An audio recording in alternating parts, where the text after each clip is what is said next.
They are about to pop some bottles in the clubhouse at Petco Park. Padres going back to the NLDS with a win over the Braves in Game 2. Got a little anxious, but they eventually got the job done despite a late scare. 5-4 win, Game 2, an explosive second inning, but a concerning sight, certainly, that put a bit of a damper on the vibes at Petco Park coming out of this one. Some big questions about the health of Joe Musgrove, which maybe we'll get an update while we are with you.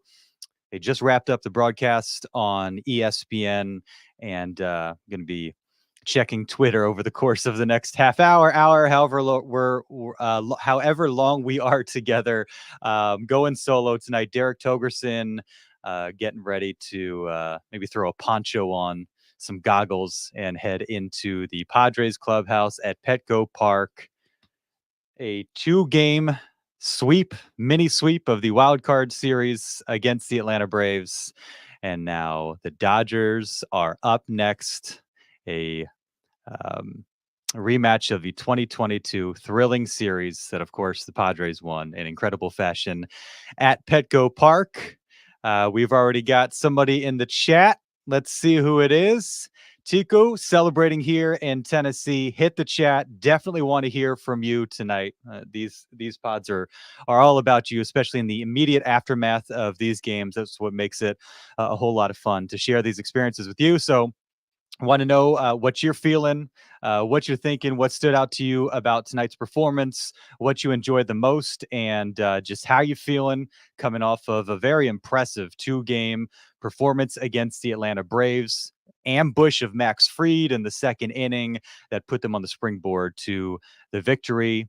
A tidy 2 games. Little extra rest, not having to worry about Thursday, and then they head up the 5 for a rematch against the Dodgers. Very, very exciting, and again, we'll be here with you for the next little bit, squeezing this in amongst our TV responsibilities. These are busy days, but love doing these recap pods with you, and excited to talk Padres, excited to hear from you.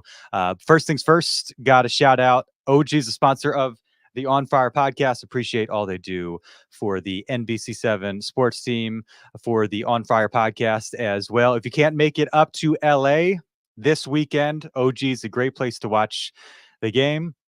Whether it's the Padres, NFL, college football Saturdays, regardless, OG is the place to be. Great food, great menu, great beer list, constantly updating their menu, and a perfect setting, perfect sports bar, tons of TVs. And I'm sure many, if not all of them, will be locked in on the Padres now going forward. Once Saturday rolls around, Sunday up in LA, and then they'll return back to San Diego for Game 3 on Tuesday. Much to discuss. Excited about it. Thanks for being with us. Without further ado, the welcome music.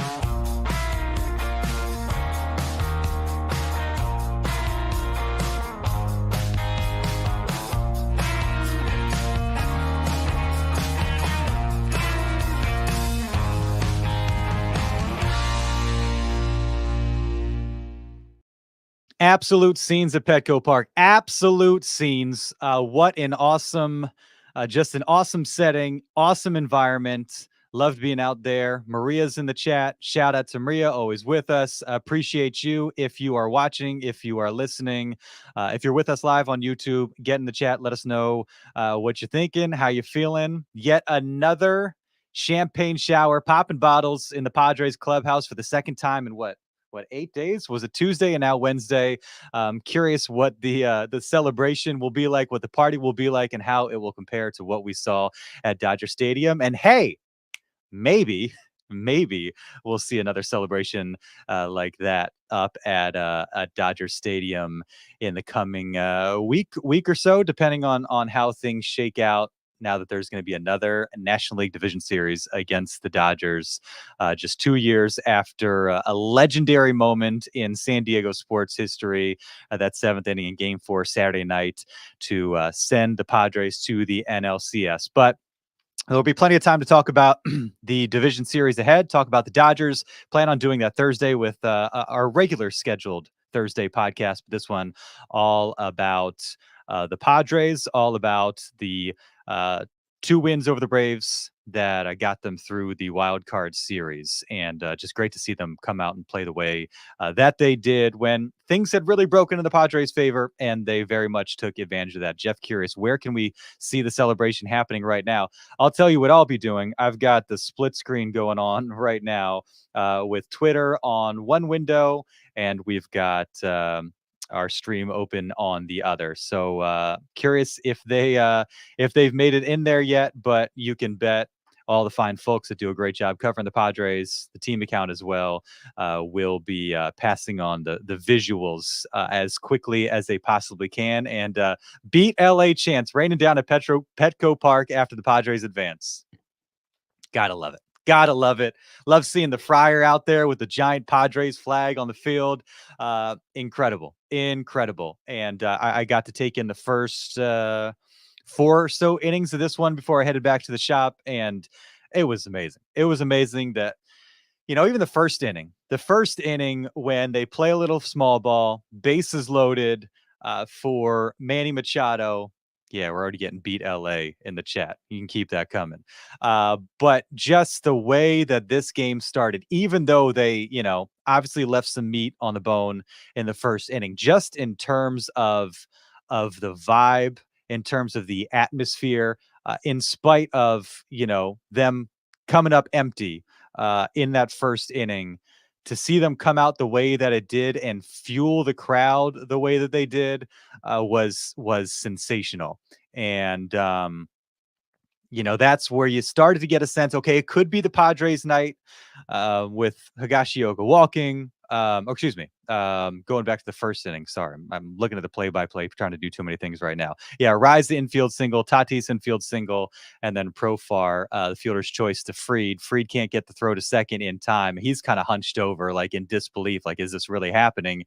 And then you get Manny Machado coming to the plate. Let me tell you, like, that place was rattling at that point, like the deafening Manny chants in the first inning when he comes up with the bases loaded, as you would expect, strikes out. Disappointing end to the first, but it didn't take long for them to make up for it in an incredible way with that second inning that really put them in the driver's seat. It was 1-0 after the first, and then 2-out rally. Kyle Higashioka, just incredible. Incredible, man. I think it was like a 238 slug in September, 1 home run, homers in game 1 to kind of punctuate that win.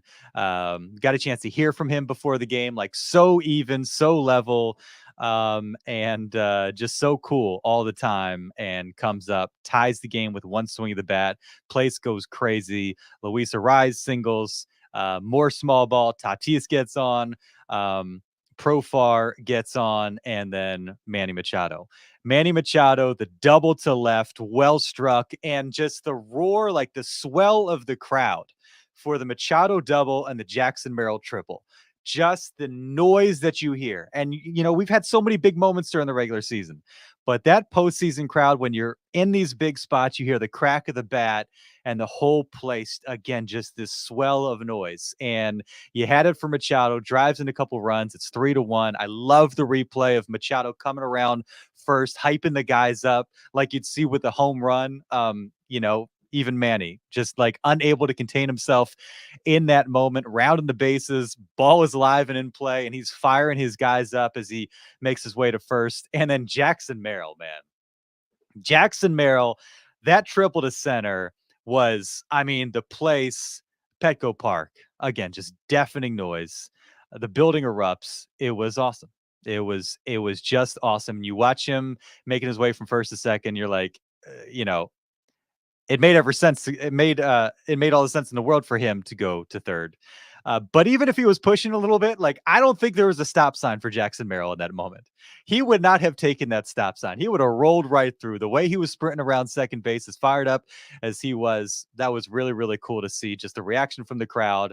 And Jackson Merrill, I wonder what his, have to go on Savant. Let's see what his sprint speed was, because he looked like he was running about like a 4.240. There would be no stop sign, no stop light for the young fella, and for good reason.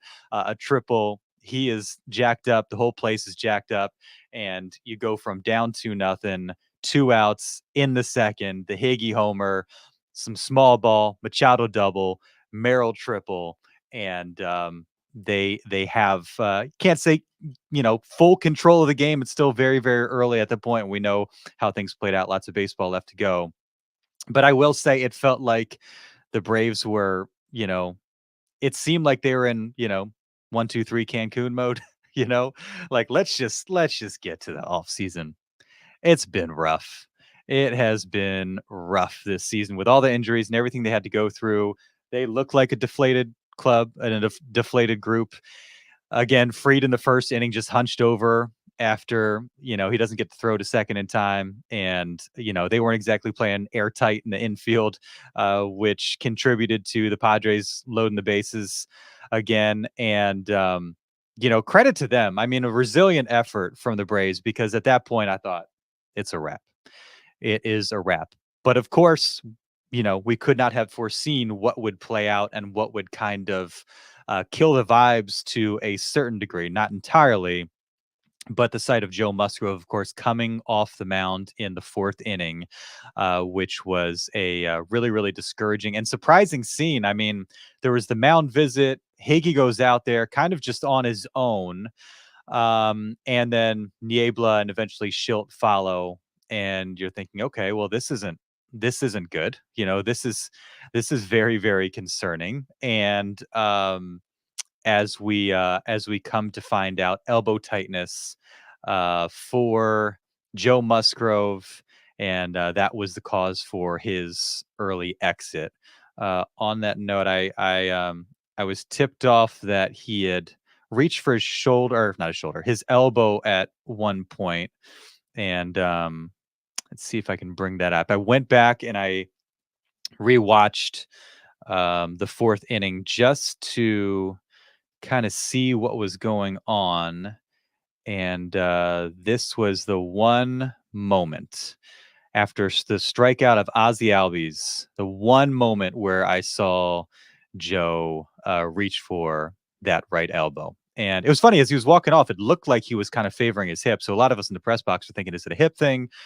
On the broadcast, they said elbow, reach for his elbow at one point, looked uncomfortable. He's getting ready to throw to Matt Olson again. Higgy goes out there. And so we will see. We will see. That's the one downside of what we saw tonight, is just, the sight of Joe Musgrove and the uncertainty of his status coming off of that. But we'll see if we hear anything from Mike Schilt while we are on the stream, while we're on the pod. But certainly I would think by our Thursday episode, we'll spend more time kind of looking ahead to that, what impact that could have on the Dodgers series. We're starting to see some of these celebration videos hit the timeline on Twitter.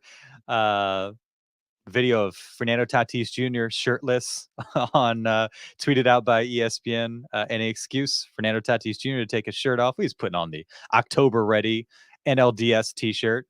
If I looked like Fernando Tatis Jr., I might never wear a t-shirt. That's just the fact of the matter.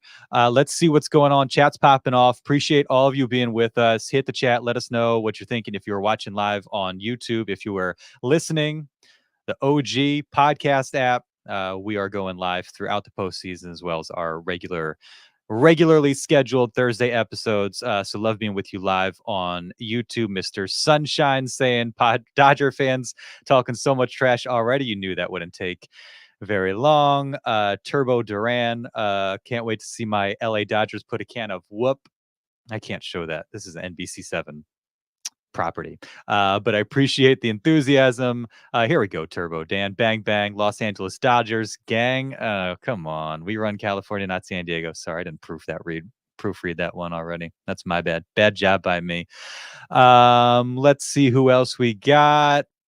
Here we go. The man with the plan. Love seeing Dodger fans thinking more about us than their own team.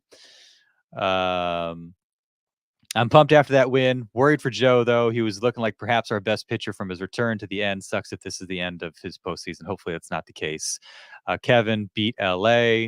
Rob. Destiny on display. Maria, so happy for Jackson Merrill. And I cannot show the celebration live. I will get in trouble for showing the celebration live. I wish I could. We'll have it tonight on NBC 7 News at 11, and maybe I'll grab a clip or two here. Yeah, they should have had the celebration televised. That would have been cool. At least web streamed or something like that, because obviously there's a lot of people fired up about that. Jackson Merrill, yeah, what a game. The triple, the double. He was awesome doing National League Rookie of the Year type things.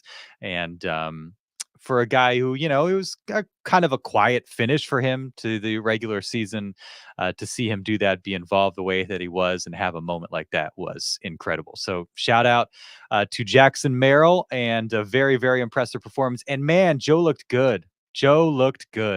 And so another aspect of this that is such a bummer. Last 9 starts since he got back, a 2.15 ERA if memory serves. And so, and he looked really good tonight. He looked really, really good tonight. And that's, again, it kind of caught everybody by surprise. Him stepping off the way that it did. But let's get to the celebration. Although, hold on, still on the Joe note. Let's see. We've got an update from AJ Cassavell. We'll show that to you. Joe Musgrove will get imaging on his right elbow tomorrow. He says, I'll do whatever I've got to do to get back in there at some point, as you would expect from Joe Musgrove. So we will see what happens with the imaging tomorrow, and when we get an update on Joe. But that is concerning. What you hate to see and hate to hear, and certainly hope for the best that it is not something serious. Of course, missed over 2 months with the right elbow spurs. Was down a couple times because of the injury, took his time to come back. And that's what you hate it for Joe. He's such a competitor, went about it the right way, took his time to come back, didn't want to rush back like he felt he did last year, which caused him even more setbacks. And so, your heart breaks for the guy that, he's in that situation again. But this is a really nice sight to see. There it is. Team photo on the field. On to the NLDS. NLDS bound group shot. Love to see it. And not a completely stress-free win over the Braves. Brian Hoeing serves one up, and then shout out to Tanner Scott coming in, getting 4 outs. And then Jason Adam, who of course has been largely very good. Maybe a couple stumbles here towards the end. Michael Harris, 2-run homer. All of a sudden, it's a 1-run game. But Robert Suarez, ladies and gentlemen, Robert Suarez, of all the great signs, like, what was the best thing, if you're in the chat right now, what was the best thing, most encouraging thing that you saw from today's game? Is it Higgy continuing to get hot? Dylan C said before the game, best 9-hole hitter in baseball. And Higgy seems to hit homers in bunches, so maybe he'll continue to do that. Jackson Merrill doing what he did. Fernando Tatis Jr., the homer yesterday, involved, making things happen. How many hits? Was it a 3-hit game for Fernando today? He was really, really good and seemed to kind of be involved in everything. Yeah, 3 for 5 with a walk. But like, what was the most encouraging thing that you saw today, and why was it Robert Suarez? Yeah, some love for Higgy. Love seeing the Higgy homers too in as many days. Joe needs to know he has been a key part wherever we go. And I will say, before the game, Mike Schilt credited Joe, and like, he's asked something along the lines of like, what was the most impressive thing, most impactful thing he did this season? And Schilt said it was actually when he was down, and he was still so involved with the team. And guys can kind of check out, guys can kind of insulate themselves, focus on what they need to do, but he was still so involved with his team, We know he's a huge leader. We know he's really, really important to this club. And that seemed to be really impressive to Mike Schilt, just the way that he stayed involved with the team, contributed however he could. Um, even though he was trying to get himself healthy and he wasn't able to contribute on the field. And you hope that he's not limited to that. But you know that if that is the case, Joe's going to be involved in any way that he can with this club, because he's that type of guy, he's that type of leader, and that type of competitor. From Annie Halbrun, Musgrove said the issue is different than the bone spur. We'll get an MRI tomorrow. Had a tough week leading into it, but fought through as best he could. So apparently this is something, from the sounds of Annie's tweet, something that he was feeling going into the start, which you don't love to hear. So we'll keep an eye on that. But back to Robert Suarez. Man, I think this was the situation that everybody was worried about, thinking about, skeptical about. Do you make a switch? And that situation, of course, presents itself. 1-run game, 9th inning. You'd used Scott, you'd used Adam. You knew at that point you're going to Robert Suarez, and he looked good, man. He looked good. And you're tested by Jorge Soler right out of the gates, a guy that had already homered in this game, and a really, really competitive at bat, threw a high fastball, missed on a sinker. 99 up in the zone, big hack from Soler, and 102 on the black that should have been strike 3. And then he gets the hard line out, 100 miles per hour off the bat of Soler. Was that the first bad step that Jackson Merrill has taken in the outfield all season? Steps in, has to hustle back. He's an athlete. He's agile. And he showed it to make that play. A little nervy of a moment there, though, coming off the bat as Jackson has to retreat and make the play. But great test for Suarez right out of the bat. Threw some really nice changeups. He had a beautiful one inside to Laureano, and then gets the ground out there. Manny makes the play there at third. Finishes with sinker, all at 100 against Laureano. Velo is up there. I need to check Savant. And then Darno, foul out to Higgy, and Solano go crashing into one another. Higgy clearly called for it. Fortunately, it didn't lead to anything that put the game or put that particular jet play in jeopardy. But yeah, man, credit to Robert Suarez for coming out and performing the way that he did, and credit to Mike Schilt for having confidence in him, sticking with him. And he never seemed to waver through the course of all this. And this was that situation where you were curious about with Robert Suarez. We were curious about just in terms of decision making. I was on with John and Jim. Shout out to the wrap up show. I don't know if those guys are going yet already, but I'm sure many of you will be tuned into them as well. But we were talking about that, and I was like, we'll see. They get into one of these situations, could be a game 3. It presented itself in game 2, 1-run game, and Robert Suarez was phenomenal. Average sinker, 100.2, 1.5 miles per hour over his average. Max was 101.5, and his 4-seamer up 101 over his season average, nearly by 2 miles per hour. So the adrenaline was going for Robert Suarez, and he looked really, really good. And sometimes with these guys, it takes one confidence builder like that. And if that's not a confidence builder, I don't know what is. And so I thought that was super, super encouraging to see Suarez lock it down the way that he did. Another beat LA in the chat. Let's have a good one. Go Padres. Let's check in on the timeline since probably a lot of people are doing this. And I've seen some clips start to come in. The bro, Bernie Wilson, friend of the podcast, was posting some Clubhouse video. We'll see if we can check in on that. But man, just an awesome 2 days, an awesome performance. The Tatis homer, what Michael King did, Higgy to finish things off.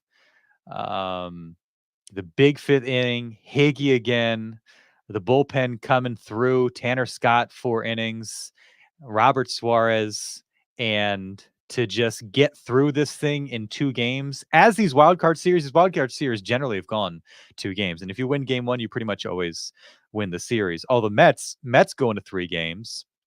The 2 times that the wild card series has gone the distance, Mets have been involved. And I think we remember the first time that happened, 2022. Joe Musgrove on the mound, closeout game, the ear check. And we obviously know we know how that went.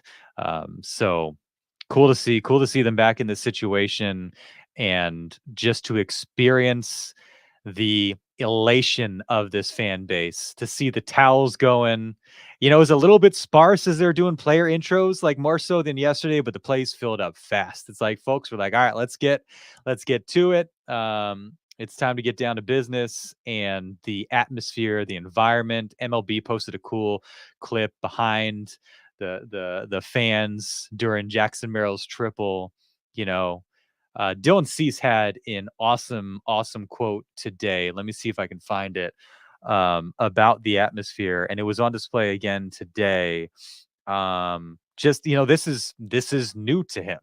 He said he's been blown away by how much of a baseball city San Diego is, and I think that's on display now more and more, as you're seeing the Padres in the postseason, and fans that might not be as locked in during the regular season are seeing again just the absolute scenes at Petco Park in the East Village during Padres playoff games, and how locked in and engaged this team is with their club, living and dying with every game and every moment. And C said everyone is behind them. It's a great feeling. They want to deliver, and the team wants to deliver wins to the city and the fan base, and they delivered 2 of them this week in super impressive fashion. And it is on to the NLDS once again to take on the Dodgers, which is going to be a real good time. Scrolling through the feed. Where's the bro, Bernie Wilson? Let's see if I can find that.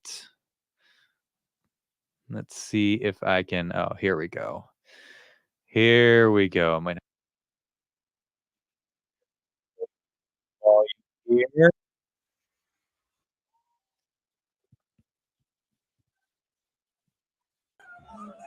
There it is. There it is. From the bro, Bernie Wilson, Manny Machado in the middle of it, Fernando Tatis Jr., beer bottles out, everybody soaked. Love to see it. Love to see it. Incredible. I was curious. I haven't been able to figure it out just yet. Somebody in the newsroom asked, how is the celebration going to compare to the celebration we saw at Dodger Stadium? I guess it's probably a tick or 2 below. It looks like they're having a good time, no doubt. But look, you end on a triple play to clinch a spot in the postseason. Do it at Dodger Stadium. That's tough to beat. And the first one of the year, I think the first one of the year is always going to be till you get to the World Series, something like that. So to do it now 8 days later, and of course there's the whole Joe Musgrove situation kind of hanging over this one, and the celebration and all that. But good to see the guys enjoying themselves, and we will have a look inside the clubhouse on NBC 7 tonight at 11 o'clock. Yeah, more and more of the videos coming in. I love it, man. I love it. And you went into the series like, look, anything can happen. 3-game series. Now with Max Fried on the mound. Max Fried was 5 starts, 2.30 ERA against the Padres, had been super good. You think, all right, that could be a tough one.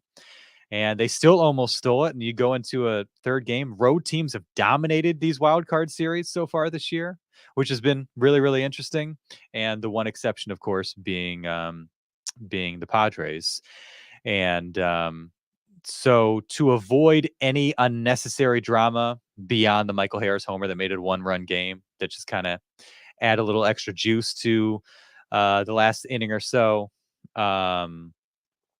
to handle business in the manner that they did, again, because things had just broken the way of the Padres, clinching on Tuesday, clinching home field on Friday, and then having the Dodgers or the Braves and the Mets beat up on one another, and then you know, to do this, to get that extra day of rest.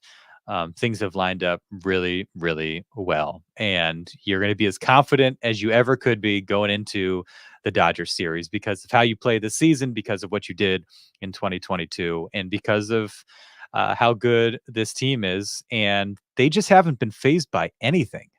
I mean, they have not been phased by a single thing through the course of this regular season. They handle situations, professionally, and you know these big moments don't seem to get to them, and that's special. And you figure that will continue um, once they get to Dodger Stadium for the NLDS, because that's just been kind of their MO. And Mike Schilt's done a great job of kind of ingraining that into this team. And so, yeah, they've navigated these situations really, really well. And hey, they dropped game one of, that Dodgers series last year or 2 years ago. So we'll see what happens. We'll see what kind of start they get out to. But they had to throw Mike Clevenger in that one. And as you recall, Mike Clevenger wasn't exactly peak Mike Clevenger at that point, struggled during the postseason. And in this case, another benefit, obviously, of getting through in two, Dylan Cease. You've got him for game one. Didn't have to use Darvish, so perhaps game two for him.